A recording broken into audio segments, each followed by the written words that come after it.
நாளை புரட்டாசி சனிக்கிழமை, முதல் சனிக்கிழமையில் நாம் பெருமாளுக்கு உகந்த இந்த ஒரு தீபத்தை ஏற்றி பெருமாளை வழிபாடு செஞ்சோம் அப்படின்னா நாம் கேட்ட வரங்களை பெருமாள் கொடுப்பார்.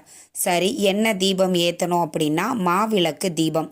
பெருமாளுக்கு உகந்த தீபம் அப்படின்னா மாவிளக்கு தீபம்தான். முதல் சனிக்கிழமையே நிறைய பேர் தளிகையிட்டு வழிபாடு செய்யக்கூடிய வழக்கம் இருக்கும். அப்படி நீங்கள் தளிகையிட்டு வழிபாடு செய்கிறீங்க அப்படின்னாலும் பரவாயில்ல, மாவிளக்கு தீபம் போடுங்க. இல்லைங்க, நாங்கள் தளிகையெல்லாம் நாலாங்கிழமை தான் போடுவோம், வெறும் மாவிளக்கு மட்டும்தான் இந்த கிழமை நாங்கள் ஏற்றிட்டு பெருமாளை வழிபாடு செய்வோம் அப்படிங்கிறவங்க இந்த மாவிளக்கு தீபத்தை ஏற்றி பெருமாளை வழிபாடு செய்யுங்கள். செல்வ வளம் பெருகும். நீங்கள் கேட்ட வரத்தை பெருமாள் உங்களுக்கு அருள் புரிவார். அதனால் நாளைய தினத்தில் வரக்கூடிய புரட்டாசி மாதத்தின் முதல் சனிக்கிழமை பெருமாள்